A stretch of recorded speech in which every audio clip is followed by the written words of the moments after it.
Hello नमस्कार दोस्तों, मैं शालू आप सभी का अपने यूट्यूब चैनल शालू एकेडमी पे स्वागत करती हूँ। दोस्तों, हम पढ़ रहे थे लूसेंट जी के बुक का चैप्टर नंबर 9 जो है जीव विज्ञान।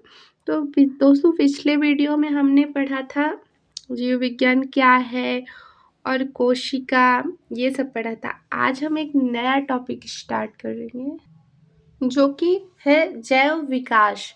तो आइए देखते हैं दोस्तों। प्रारंभिक निम्न कोटि के जीवों से क्रमिक परिवर्तनों द्वारा अधिकाधिक जीवों की उत्पत्ति को जैव विकास कहा जाता है। जीव जंतुओं की रचना कार्य की एवं रासायनिकीय भ्रूणीय विकास वितरण आदि में विशेष क्रम व आपसी संबंध के आधार पर सिद्ध किया गया है कि जैव विकास हुआ है। Lamarck, Darwin, valence, D bridge आदि ने जैव विकास के संबंध में अपनी अपनी परिकल्पनाओं से को सिद्ध करने के लिए इन्हीं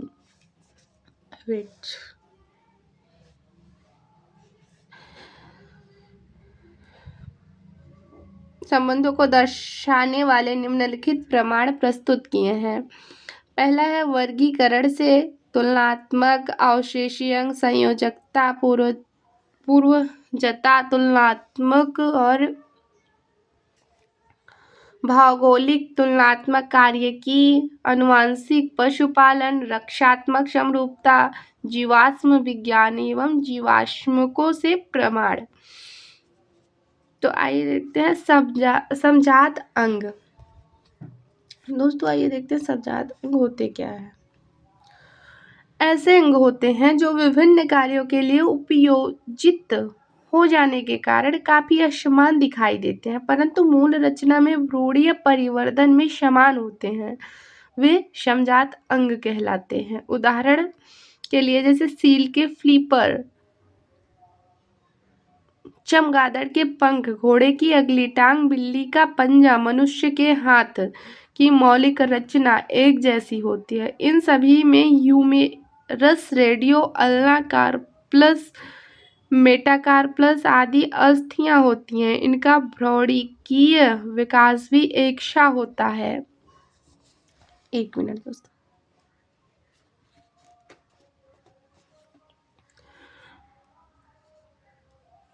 परंतु इन सभी का कार्य अलग अलग होता है, इनका काम अलग अलग होता है। सील का फ्लीमर तैरने के लिए, चमगादड़ के पंख उड़ने के लिए, घोड़े की टांग दौड़ने के लिए तथा मनुष्य का हाथ वस्तु पकड़ने के लिए या कुछ भी काम करने के लिए होती हैं। समरूप अंग। समरूप अंग ऐसे अंग हैं जो समान कार्य के लिए उपयोगी हो जाने के कारण समान दिखाई देते हैं, परंतु मूल रचना एवं भ्रूणीय परिवर्धन में भिन्न भिन्न होते हैं। समरूप अंग कहलाते हैं। एग्जाम्पल के लिए दोस्तों, तितली पक्षियों के चमगादड़ के पंख उड़ने का कार्य करते हैं और देखने में एक असमान लगते हैं, परंतु इन सभी की उत्पत्ति अलग अलग ढंग से होती है। तितलियों के पंख की रचना शरीर वृत्त के भंज द्वारा, पक्षियों के पंख की रचना इनकी अग्रपादों पर परों द्वारा, चमगादड़ के पंख की रचना हाथ की 4 लंबी अंगुलियों तथा धड़ के बीच फैली त्वचा से हुई है। दोस्तों, अब हम पढ़ेंगे अवशेषी अंग क्या होते हैं। तो ऐसे अंग जो जीवों के पूर्वजों में पूर्ण विकसित होते हैं, परंतु वातावरणीय परिस्थितियों में बदलाव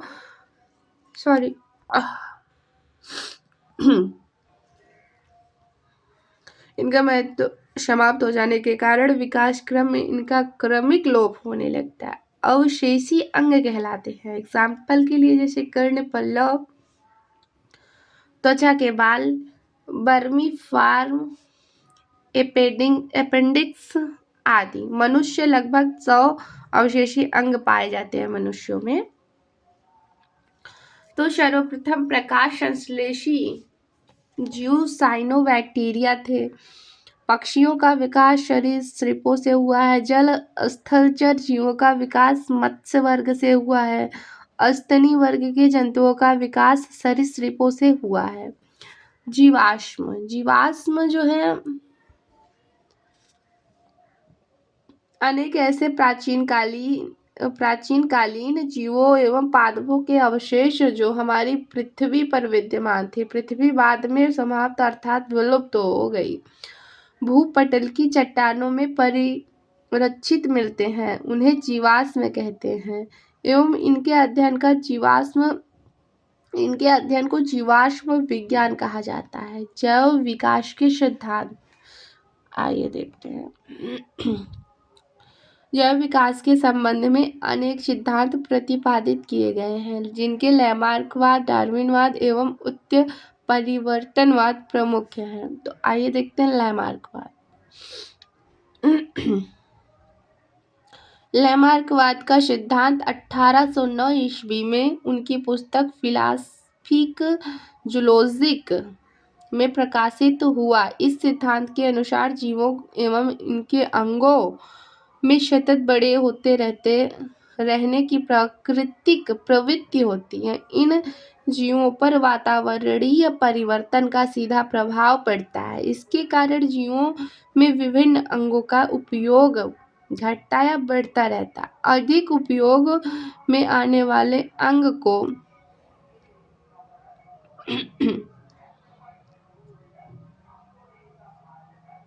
अंगों का विकास अधिक एवं कम उपयोग में आने वाले अंगों का विकास कम होने लगता है। इसे अंगों के कम या अधिक उपभोग का सिद्धांत भी कहते हैं। इस प्रकार से जीवों द्वारा उपार्जित लक्षणों की वंशागति होती है, जिसके फलस्वरूप नई नई जातियां बन जाती हैं। उदाहरण, जिराफ की गर्दन का लंबा होना।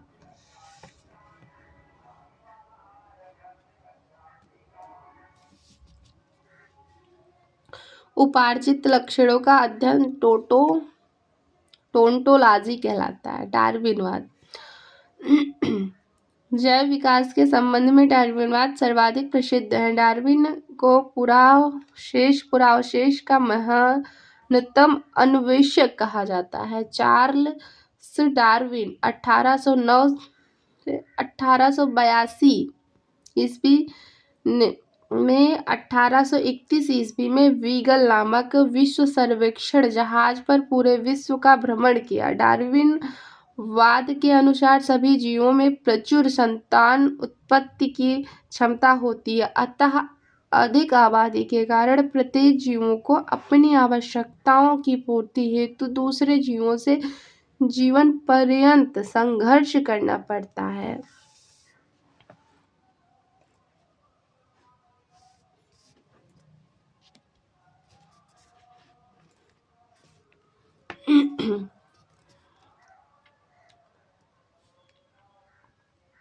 संघर्ष सजातीय, अंतरजातीय तथा पर्यावरणीय होते हैं। दो सजातीय जीव आपस में बिल्कुल समान नहीं होते हैं। ये विभिन्नताएं इन्हें इनके जनकों से वंशानुक्रम में मिलते हैं। कुछ विभिन्नताएं जीवन संघर्ष के लिए लाभदायक होती हैं, जबकि कुछ अन्य हानिकारक होती हैं। जीवों में विभिन्नताएं वातावरणीय दशाओं के अनुकूल होने पर वे बहुमुखी जीवन संघर्ष में सफल होते हैं। उपयोगी विभिन्नताएं पीढ़ी दर पीढ़ी इकट्ठी होती रहती हैं और काफी समय बाद उत्पन्न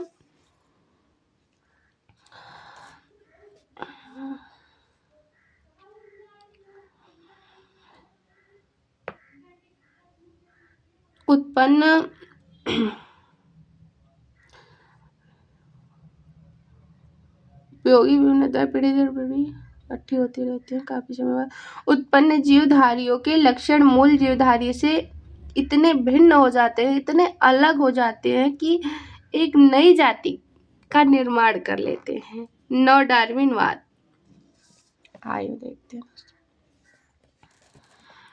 डार्विन के पश्चात इनके समर्थकों द्वारा डार्विनवाद को जीनवाद के ढांचे में ढाल दिया गया, जिसे नव डार्विनवाद कहा जाता है। इसके अनुसार किसी जाति पर कई कारकों का एक साथ प्रभाव पड़ता है, जिससे इस जाति से नई जाति बन जाती के कारक है विविधता, उत्परिवर्तन, प्रकृति, वर्ण, जनन इस प्रकार न डार्विनवाद के अनुसार जीन में साधारण परिवर्तन के परिणाम स्वरूप जीवों की नई जातियां बनती हैं, जिनमें जीन परिवर्तन के कारण भिन्नताएं बढ़ जाती हैं।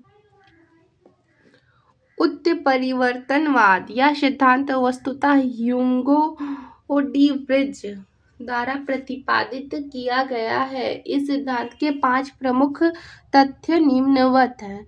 नई जीव जातियों की उत्पत्ति लक्षणों में छोटी छोटी एवं स्थिर भिन्नताओं के प्राकृतिक चयन द्वारा पीढ़ी दर पीढ़ी संचय एवं क्रमिक विकास के फलस्वरूप नहीं होती है, बल्कि यह परिवर्तनों के फलस्वरूप होती है।